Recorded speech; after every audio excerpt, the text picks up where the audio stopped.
Hello everyone, আসসালামু আলাইকুম। অনেকদিন পর অসুস্থ থাকার পরে আবারও চলে আসলাম আপনাদের মাঝে।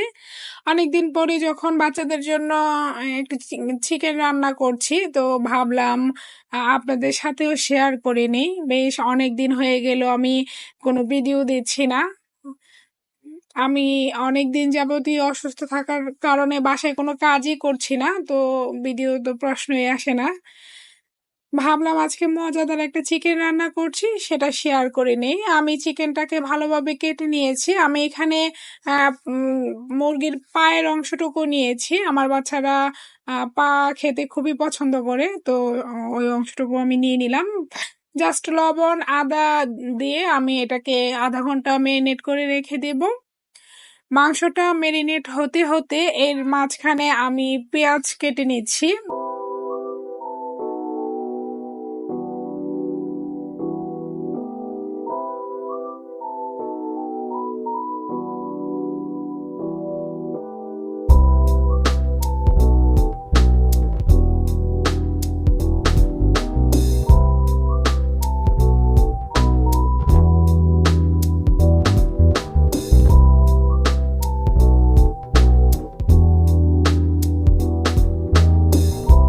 পেঁয়াজগুলো কুচি হয়ে আসলে আমি পাশে চুলায় একটা কড়াই বসিয়ে দিলাম। কড়াইটা পর্যাপ্ত পরিমাণ গরম হয়ে আসলে এর মধ্যে আমি পরিমাণ মতো তেল দিয়ে দিলাম। তেলটাকেও আমি ভালোভাবে গরম করে নিব।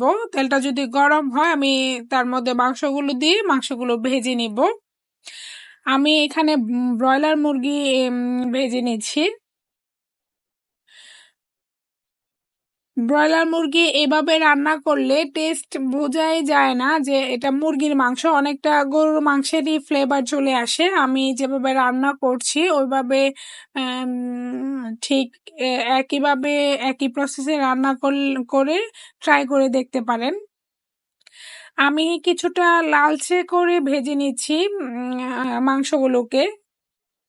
দেখে নিশ্চয়ই বুঝতে পারছেন আমি ভাজার পরিমাপটা কেমন রেখেছি।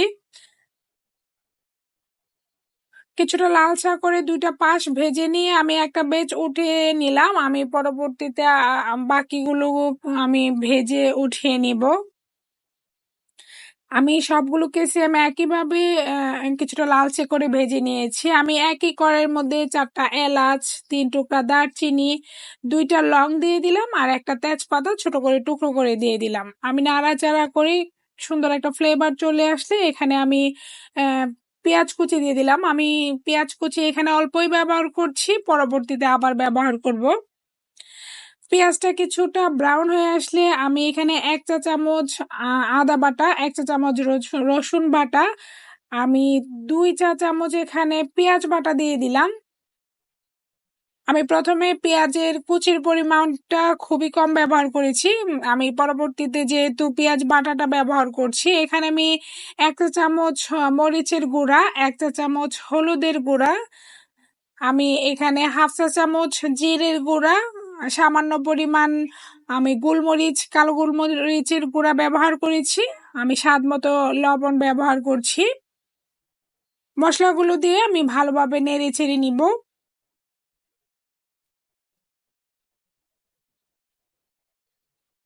ভালোভাবে কিছুক্ষণ ভেজে নেওয়ার পর আমি যে পেঁয়াজ ব্লেন্ড করেছি ওই জারটা ধুয়ে আমি সামান্য পরিমাণ পানি দিয়ে আবারও ভালোভাবে কষিয়ে নিয়েছি।